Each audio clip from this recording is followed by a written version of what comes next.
నమస్కారం సుఖీభవకు స్వాగతం. ఈ రోజు సుఖీభవలో మీది జిడ్డు చర్మమా? నోటి అపరిశుభ్రతతో తల ఒళ్ళు నొప్పులు, పక్కకు తిరిగి పడుకుంటే పోలా? పార్శ్వ గూనిని సరిచేయొచ్చా? ఇంకా హెల్త్ టిప్. మనలో కొంతమందికి జిడ్డు చర్మం ఓ పెద్ద సమస్యగా ఉంటుంది. ముఖం కడుక్కున్న కాసేపటికే చర్మం జిడ్డుగా మారిపోతూ ఉంటుంది. స్నానం చేసిన కొద్దిసేపటికే చర్మం అంతా నూనె కారుతున్నట్లు మారిపోతూ ఉంటుంది. జిడ్డు చర్మం మూలంగా మేకప్ వేసుకోవడానికి భయపడుతూ ఉంటారు. దీనికి తోడు మొటిమలు, వాటి తాలూకు మచ్చల బెడత కూడా పెరుగుతూ ఉంటుంది. అయితే ఇలాంటప్పుడు చర్మ సంరక్షణ విషయంలో కొన్ని ప్రత్యేక జాగ్రత్తలు తీసుకుంటే జిడ్డు చర్మం బాధల నుంచి బయటపడొచ్చని చెబుతారు డాక్టర్లు. జిడ్డు చర్మంతో బాధపడుతున్నప్పుడు చర్మ సంరక్షణ విషయంలో తీసుకోవాల్సిన జాగ్రత్తల గురించి ఇప్పుడు తెలుసుకుందాం. మన శరీరంలోని అతిపెద్ద అవయవం చర్మమే. ఒక రకంగా చెప్పాలంటే ఇది దేహాన్ని కప్పి ఉంచే రక్షణ కవచం వంటిది. బయట నుంచి వచ్చే ప్రతి ప్రభావాన్ని, ఒత్తిడిని ముందుగా భరించేది చర్మమే. చర్మం సాధారణంగా 4 రకాలుగా ఉంటుంది. అది సాధారణ చర్మం, పొడి చర్మం, జిడ్డు చర్మం.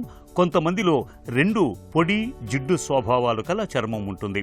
వీటన్నిటిలోకి జిడ్డు చర్మమే మనకు సమస్యగా మారుతూ ఉంటుంది. అయితే జిడ్డు చర్మం నుంచి విడుదలయ్యే సీబం వల్ల కొన్ని లాభాలు ఉన్నాయి. సన్ స్క్రీన్ లోషన్లు చర్మాన్ని సూర్యకాంతి వలన కలిగే ప్రమాదాల నుండి కాపాడతాయి. జిడ్డు చర్మం సన్ స్క్రీన్ల యొక్క SPF సామర్థ్యాన్ని పెంచుతాయి. సూర్యకాంతి వలన చర్మంపై ఏర్పడే మంట తక్కువగా అనిపిస్తుంది.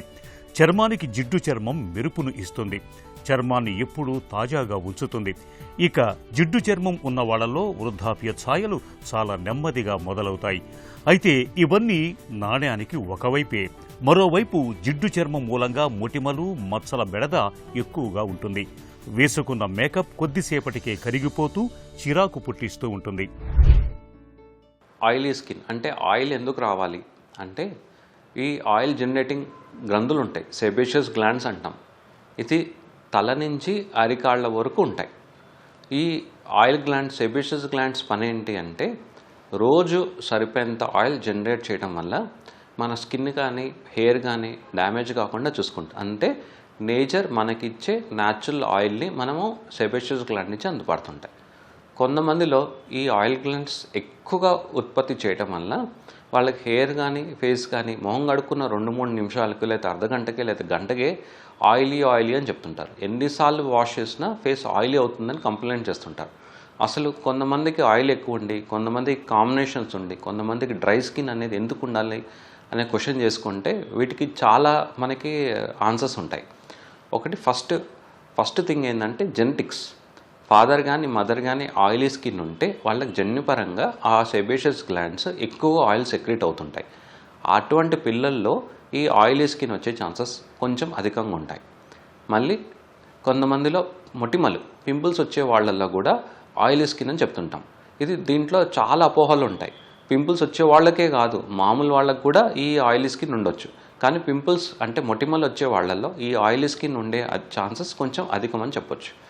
మూడోది ఎక్కువ కాస్మెటిక్స్, ఎక్కువ అంటే ఎక్కువ సార్లు ఒక 5 నుంచి 10 సార్లు నురుకు ఎక్కువ వచ్చే ఫేస్ వాష్లు వాడటము, లేదంటే స్ట్రాంగ్ కెమికల్స్ ఉన్న క్రీమ్స్ లేదా కాస్మెటిక్స్ వాడటము, లేదంటే ఎక్కువగా స్టీమ్ తీసుకోవటము. దానివల్ల ఏమవుతుందంటే స్కిన్ ఇరిటేట్ అయిపోయి న్యాచురల్ ఆయిల్ తీస్తా పోతుంటే నేచర్ మనకి ఇస్తా పోతుంటుంది. సో ఆయిలీ స్కిన్ ఉన్న వాళ్ళు 2 నుంచి 3 సార్లు కంటే ఫేస్ వాష్ చేయకపోవడం మంచిది.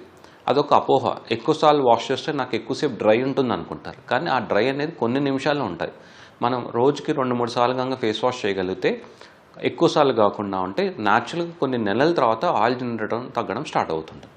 4వది ఎక్కువ ఎండలో తిరిగే వాళ్ళల్లో నేచర్ ఏం చేస్తుంది, వాళ్ళకి ప్రొటెక్షన్ కోసం ఎక్కువ ఆయిల్ జనరేట్ స్టార్ట్ చేస్తుంది. ఈ సీబంలో ఇవన్నీ మనకు saturated, unsaturated fatty acids, natural sunscreens కూడా ఉంటాయి. సో స్కిన్ ఆయిల్ ఉంటే సూర్యకిరణాలు మనకి స్కిన్ మీద తగిలినప్పుడు స్కిన్ ఇరిటేట్ కాకుండా మనకి రిఫ్లెక్ట్ అవుతాయి. సో నార్మల్ ఆయిల్ మనము దాన్ని న్యాచురల్ సన్ స్క్రీన్స్ లా కూడా నేచర్ మనకి ఇచ్చే సన్ ప్రొటెక్షన్ కూడా చెప్పొచ్చు. చర్మం అంతా నూనె కారుతున్నట్టుగా జిడ్డుగా ఉండటం అనేది ఎప్పుడూ అసౌకర్యంగానే ఉంటుంది. జిడ్డు చర్మంతో బాధపడే వాళ్ళు చర్మాన్ని తాజాగా ఉంచుకునేందుకు చాలా తిప్పలే పడుతూ ఉంటారు. అయితే చర్మ సంరక్షణ విషయంలో కొన్ని ప్రత్యేక జాగ్రత్తలు తీసుకుంటే జిడ్డు చర్మం బాధల్ని చాలా వరకు తగ్గించుకోవచ్చు. నిమ్మరసం సహజమైన క్లెన్సర్. చర్మాన్ని చక్కగా శుభ్రం చేస్తుంది. చర్మంలో అదనపు జిడ్డును తొలగిస్తుంది. ద్రాక్షరసం మృదుత్వాన్నిస్తుంది. 10 ద్రాక్ష పండ్లు, 1 నిమ్మకాయ, 1 కోడిగుడ్డులోని తెల్ల సొనను బాగా కలిపి ముఖానికి మెడకు పట్టించి ఆరిన తర్వాత గోరువెచ్చటి నీటితో శుభ్రం చేయాలి. ఇది జిడ్డు చర్మానికి చక్కటి ఫేస్ ప్యాక్ లాగా పనిచేస్తుంది.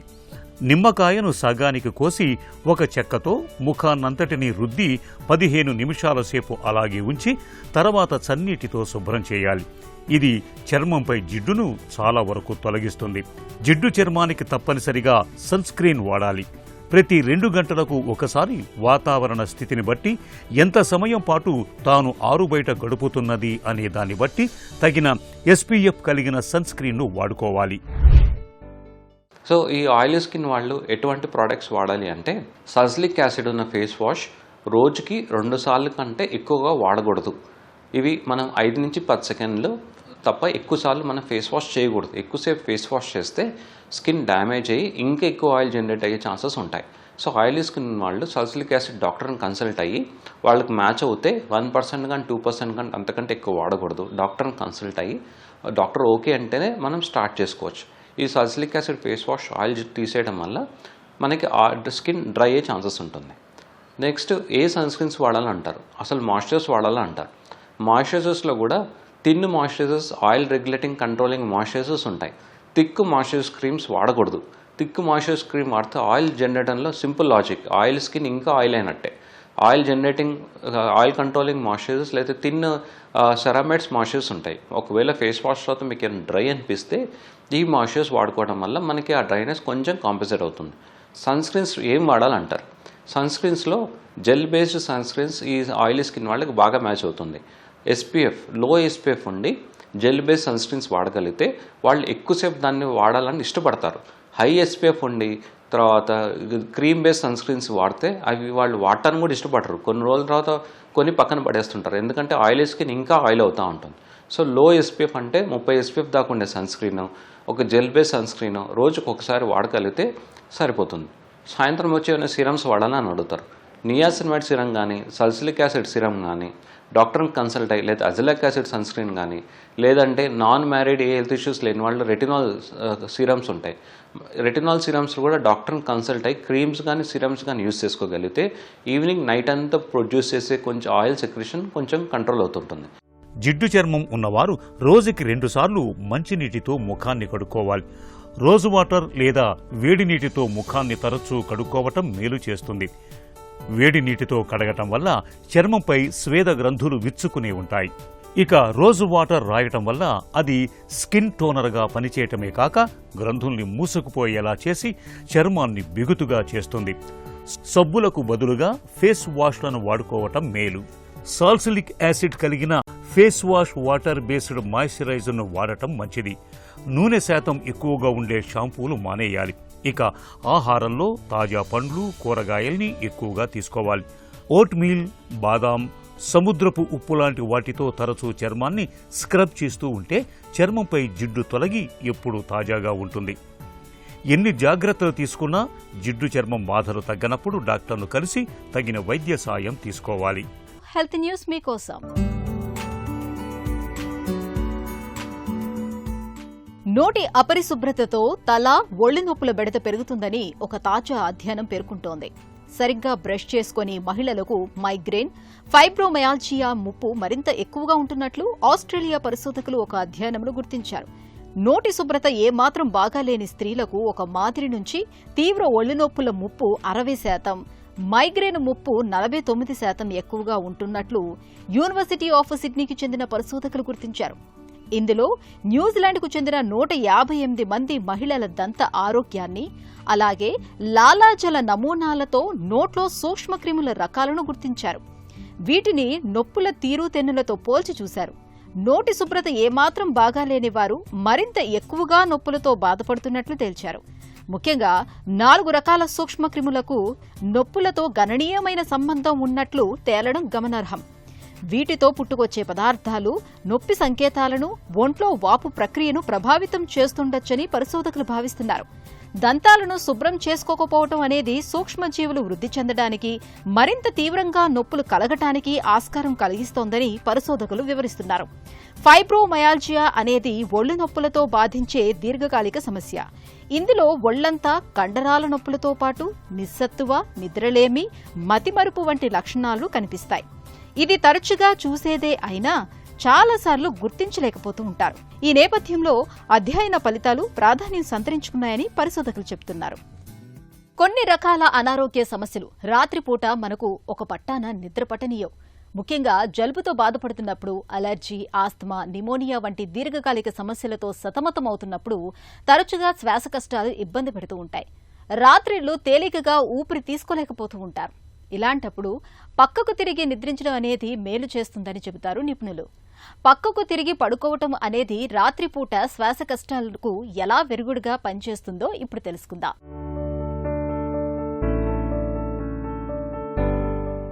రాత్రిపూట నిద్రించే తీరు మనందరిలోనూ ఒకే తీరుగా ఉండదు. కొంతమందికి వెల్లకిలా పడుకుని నిద్రపోతే, మరికొందరేమో పక్కకు తిరిగి పడుకునే అలవాటు ఉంటుంది. కొంతమంది బోర్లా పడుకుని కూడా నిద్రపోతూ ఉంటారు. అయితే కొన్ని రకాల జబ్బులతో బాధపడుతున్నప్పుడు మాత్రం పక్కకు తిరిగి పడుకోవటం మేలు చేస్తుందంటారు నిపుణులు. ముఖ్యంగా జలుబుతో బాధపడుతున్నప్పుడు, ముక్కు లోపల దూలం ఒక పక్కకు వంగి ఉన్నప్పుడు, ఎలర్జీ, నిమోనియా, ఆస్తమా వంటి జబ్బుల్లో శ్వాస తీసుకోవటం కష్టమవుతుంది. దీంతో చాలామందికి నిద్ర కూడా సరిగా పట్టదు. ఇలాంటి సమయాల్లో పక్కకు తిరిగి పడుకోవటం మంచిది. వెల్లకిలా పడుకుంటే శ్వాస మార్గాలు అంత తేలికగా శుభ్రం కావు. బోర్లా పడుకుంటే చాలామందికి నడుం, మెడనొప్పుల వంటివి తలెత్తవచ్చు. అందువల్ల ఒక పక్కకు తిరిగి పడుకుంటే శ్వాస సరిగా ఆడటానికి తోడ్పడుతుంది. శ్వాస తరచూ ఒక ముక్కు రంధ్రం నుంచి మరో దానికి మారుతూ ఉంటుంది. బిగుసుకుపోయిన ముక్కు రంధ్రం పైన ఉండేలా పక్కకు తిరిగి పడుకుంటే చాలాసార్లు ఉపశమనం కలుగుతుందని నిపుణులు చెబుతున్నారు. అంటే ఎడమ రంధ్రం బిగుసుకుంటే కుడివైపునకు తిరిగి పడుకోవాలన్నమాట. నిద్రలో కాసేపు శ్వాస ఆగిపోయి తరచూ మెలకువ వచ్చే వారికి పక్కకు తిరిగి పడుకోవటం మేలు చేస్తుంది. ఎందుకంటే వెల్లకిలా పడుకుంటే నాలుక, మృదువైన అంగిలి వెనక్కు వాలి గొంతులోకి జారచ్చు. నిజానికి శ్వాస సమస్యలున్నా లేకపోయినా ఇలా పడుకోవటమే మేలు. పక్కకు తిరిగి పడుకుంటే వెన్నెముక సహజ భంగిమలో ఉండటం సాధ్యమవుతుంది. నడుం, మెడ మీద ఒత్తిడి అంతగా పడదు. పక్కకు తిరిగి పడుకున్నప్పుడు మోకాళ్ల మధ్యలో దిండు పెట్టుకుంటే కింది కాలి మీద భారం పడటాన్ని తగ్గించుకోవచ్చు. ఒకవేళ వెల్లికలా పడుకున్నప్పుడు శ్వాస తీసుకోవటం కష్టంగా అనిపిస్తే తల కింద కాస్త ఎత్తైన దిండు పెట్టుకుంటే హాయిగా ఉంటుంది. వయసు పైబడుతున్న కొద్దీ వెన్నెముక క్రమంగా వంగిపోవటం, చివరికి గూని రావటం మనకు తెలిసిందే. అయితే కొంతమందికి చిన్న వయసులోనే వెన్నులో వంకర మొదలవుతూ ఉంటుంది. శరీరమంతా ఏదో ఒకవైపు ఒరిగిపోతూ క్రమంగా గూని వచ్చేస్తూ ఉంటుంది. కొంతమందిలో పూర్తిగా కాదు కానీ కొంతమేరకు గూని వచ్చి అక్కడితో ఆగిపోతూ ఉంటుంది. ఈ రకమైన గూనిని పార్శ్వగూనిగా పిలుస్తారు. శరీరానికి ఆసరాగా నిలవాల్సిన వెన్నెముకలో తలెత్తే ఈ రకమైన గూని ఆకృతిని దెబ్బతీయడంతో పాటు అనేక అనారోగ్య సమస్యల్ని తెచ్చిపెడుతుందని చెబుతారు డాక్టర్లు. పార్శ్వగూని గురించిన పూర్తి వివరాల్ని డాక్టర్ని అడిగి ఇప్పుడు తెలుసుకుందాం. పార్శ్వగూని అంటే ఏంటి? సాధారణంగా ఎలా ఉంటుందంటే మనకి వెన్నుపూస ముందు నుంచి చూసినప్పుడు స్ట్రైట్గా ఉంటుందండి. పక్క నుంచి చూసినప్పుడు ఇట్లా న్యాచురల్ కర్వేచర్స్ ఉంటాయి. దీన్ని థొరాసిక్ కైఫోసిస్ అని, లంబార్ లార్డోసిస్ అని అంటారు. ఇది న్యాచురల్గా మనందరికీ ఉండే పరిస్థితి. గూనిలో ఏమవుతుందంటే వెన్నుపూస ఇలా లెఫ్ట్ సైడ్కి ఇలా గూని ఇలా వంగిపోతుంది అనమాట. దాన్ని గూని అంటారు. దాన్ని అదే ఇంగ్లీష్లో హంచ్ బ్యాక్ అని కూడా మాట్లాడతారు. దీన్ని ఇలా ముందుకు వంగిపోవడం కాకుండా వెన్నెముక ఇట్లా సైడ్కి ఎప్పుడైతే ఇట్లా బెండ్ అవుతుందో దాన్ని స్కోలియోసిస్ అంటారు. దీన్ని పార్శ్వగూని అంటారు. పార్శ్వగూని ఎందుకు వస్తుంది? ముప్పు ఎవరికి ఎక్కువ? మనకి కొంతమందికి పుట్టుకతోనే ఎముక విభాజనలో కానీ ఎముక యొక్క ఫార్మేషన్లో కానీ లోపాలు జరిగి ఇలా వంకరగా రావచ్చు. కొంతమందిలో ఏమవుతుందంటే పుట్టినప్పుడు కరెక్ట్గా ఉన్నా కూడా 3, 4, 5 ఏళ్ల బట్టి 5 ఏళ్లలో ఇట్లాంటి డిస్క్ యొక్క ఎండ్ ప్లేట్లు కొన్ని రూపాంతరాలు చెందడం వల్ల అట్లా వంగడం రావచ్చు. కొంతమందికి ఇది అడాలసెంట్స్ అంటే 10-11 ఏళ్లకి స్టార్ట్ అయ్యి రావచ్చు, కొంతమందికి అడల్ట్స్లో కూడా రావచ్చు. కొన్నిసార్లు బాగా ఏజ్డ్ పీపుల్ కంటే 75, 65, 75 మధ్యలో వెన్నుపూస అరుగుదల వల్ల బెండ్ రావడం, ఇటువంటి రకరకాల కారణాల వల్ల స్కోలియోసిస్ వస్తుంది. ఇంకొక ముఖ్యమైన కారణం ఏంటంటే మనకి ఏదైనా ఒక పారాలసిస్ లాంటిది జరిగి అంటే పోలియోమైలైటిస్ కానీ సెరెబ్రల్ పాల్సీ లాంటి న్యూరో సంబంధించిన వ్యాధుల వల్ల ఆ వెన్నుపూసలో బ్యాలెన్స్ అన్నది మనకి ఎఫెక్ట్ అయ్యి ఇలా బెండింగ్ రావచ్చు. దీనివల్ల ఎవరికైతే ఆ గూని కానీ పార్శ్వగూని ఉందో వారికి మోస్ట్ ఇంపార్టెంట్ ప్రాబ్లం ఏమవుతుందంటే వాళ్ళ యొక్క వెన్నెముక స్ట్రైట్గా నిటారుగా లేక బెండ్ అవడం వల్ల లోపల అవయవాలన్నిటికీ క్రామ్ అయిపోయి స్పేస్ తగ్గిపోయే ప్రమాదం ఉంటుంది. ఎప్పుడైతే అట్లా కార్బ్స్ యాంగిల్ మనకి 70-80 దాటుతుందో అప్పటి నుంచి మనకు ఒక 20-30% లంగ్ ఫంక్షన్ తగ్గిపోతూ ఉంటుంది. సో ఈ స్కోలియోసిస్ వల్ల హార్ట్కి లంగ్కి డెఫినెట్గా ఇబ్బంది ఉంటుంది. కొన్నిసార్లు ఈ ట్రీట్మెంట్ చేయకుండా వదిలేస్తే వాటికి ఒక కండిషన్ వస్తుంది కార్ పల్మనల్ అని. అది లంగ్ హార్ట్ ఫెయిల్ అయ్యి వాళ్ళ యొక్క ఆయుష్దాయం కూడా తగ్గిపోవడానికి చాలా చాలా రిస్క్ ఉంటుంది దీనివల్ల. పార్శ్వగూని ఉన్నట్లు ఎలా అనుమానించాలి? మనకి 8-9 ఇయర్స్ ఏజ్లో ఎప్పుడైతే ఇవి స్టార్ట్ అయినప్పుడు ఎప్పుడన్నా కూడా ఆ చిన్న చిన్నగా మొదలవుతాయి. ఇవి మొదలైనప్పుడు ఏమవుతుందంటే వాళ్ళు చిన్నగానే ఉంది, ఏదో పిల్లవాడు ఏదో వంకరగా నడుస్తున్నాడు, సరిగ్గా నడువు, సరిగ్గా కూర్చో, అట్లా పెద్దలు చెప్తూ ఉంటారు. కానీ ఏమవుతుందంటే పిల్లవాళ్ళని ఇష్టంగా అబ్జర్వ్ చేయరు. సో యూజువల్గా మనం చూడాల్సింది ఏంటంటే ఒక షోల్డరు 2 షోల్డర్లు సమంగా ఉన్నాయా లేదా, పిల్లవాడు వంగినప్పుడు ఎటుపక్కన లేస్తుందా, ఎత్తుగా ఉందా, లేదా ఒక్కొక్కసారి మనకి నడుము ఏమైతే ఉంటుందంటే స్ట్రైట్గా ఉండాలి, ఒక పక్కకి ఇట్లా వంగిపోయి ఉందా నడుము. సో ఇటువంటి లక్షణాలు ఉంటే కనుక డెఫినెట్గా వాళ్ళని డాక్టర్ దగ్గర తీసుకొచ్చి ఎగ్జామినేషన్ చేయించడంలో చాలా మనం ఈ తొందరగా ఇది డయాగ్నోస్ చేయగలుగుతాం. పార్శ్వగూనితో తలెత్తే సమస్యలు ఎలా ఉంటాయి? వెన్నుపూస వంకర అన్నదే మనకి వేస్ట్ సిమెట్రీ లేకపోవడము, షోల్డర్స్ ఎత్తుగా ఉండడం, ఒకటి తక్కువ ఉండడం, ఇవి సాధారణంగా కనిపించే లక్షణాలు. వేరేదైనా సీరియస్ ఇంటర్నల్ ప్రాబ్లం ఉంటే తప్ప యూజువల్గా వీళ్ళు నొప్పి అనేది కొంచెం తక్కువనే చెప్తారు. యూజువల్గా ఇది ఏమంటారంటే పెయిన్లెస్ డిఫార్మిటీ కిందనే మనం పరిగణిస్తాం. ఎస్పెషల్లీ అడాలసెంట్ ఇడియోపతిక్ స్కోలియోసిస్ ఏదైతే మనం ఫ్రీక్వెంట్గా చూస్తామో. ఈ కంజెంటల్ స్కోలియోసిస్ అన్నప్పుడు కంజెంటల్ స్కోలియోసిస్ అది వేరే రకంగా వస్తుంది. అదేంటంటే పుట్టుక నుంచే, అంటే బాబు పాప పుట్టగానే ఆ యొక్క బాడీ స్ట్రక్చర్లో చేంజ్ గమనించవచ్చు. చిన్నప్పుడు మరీ చిన్నగా ఉన్నారు కాబట్టి జనాలు అప్రిషియేట్ చేయలేకపోయినా పెద్దగా అవుతున్నప్పుడు అది ఇంకా పెద్దగా అయ్యి ఎక్కువ డిఫార్మిటీ వస్తుంది. పార్శ్వగూని విషయంలో ఎలాంటి పరీక్షలు చేస్తారు? మెయిన్ పరీక్షలు ఏమిటంటే దీనికి మనం ఎక్స్రేస్ తీయాలండి. బాబుకి ఫస్ట్ నిల్చోబెట్టి ఎక్స్రే తీస్తాము, తర్వాత సైడ్ నుంచి ఎక్స్రే తీస్తాము, కొంచెం పడుకోబెట్టి ఒక సైడ్ బెండ్ చేసి ఒక ఎక్స్రే, ఇంకొక సైడ్కి బెండ్ చేసి ఒక ఎక్స్రే, వీటిని బెండింగ్ ఫిల్మ్స్ అంటారు. చాలాసార్లు ఒక ట్రాక్షన్ ఎక్స్రే అంటాము. పడుకోబెట్టి కొంచెం కాళ్ళు పట్టుకుని చిన్ పట్టుకుని గుంజి వెన్నుపూస వంకర ఎంత స్ట్రైట్ అవుతున్నది, అంటే దీని యొక్క ఫ్లెక్సిబిలిటీ ఎంత ఉంది అన్నది డిసైడ్ చేస్తాము.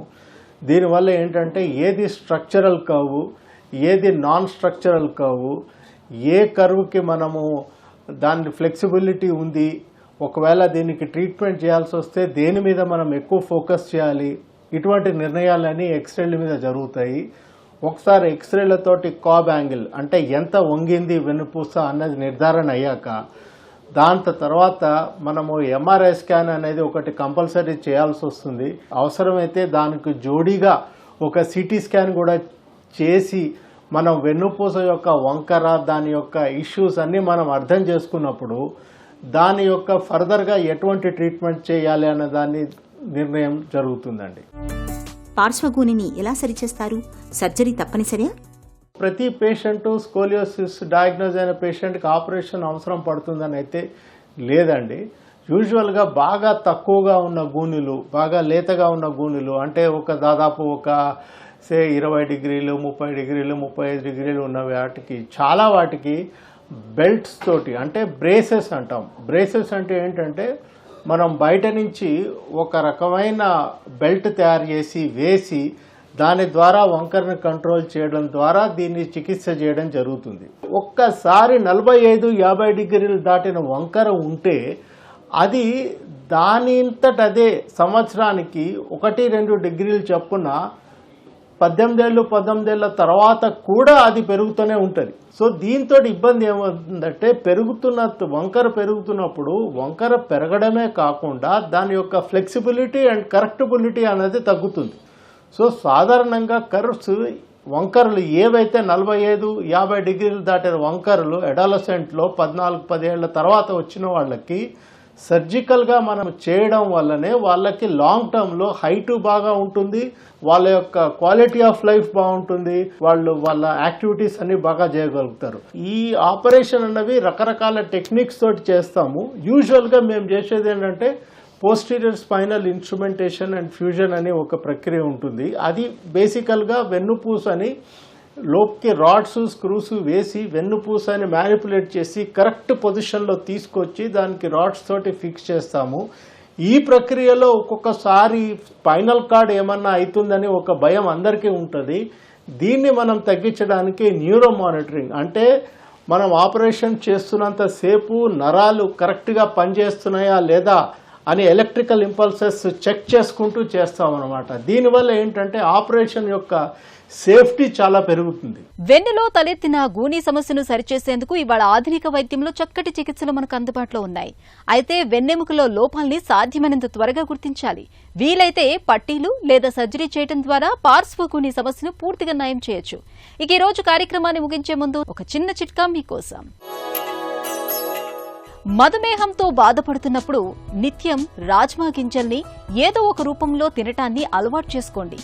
రాజ్మా గింజలకు గ్లైసెమిక్ ఇండెక్స్ తక్కువ, నెమ్మదిగా జీర్ణమవుతాయి. దీంతో రక్తంలో గ్లూకోజ్ స్థిరంగా చక్కగా అదుపులో ఉంటుంది.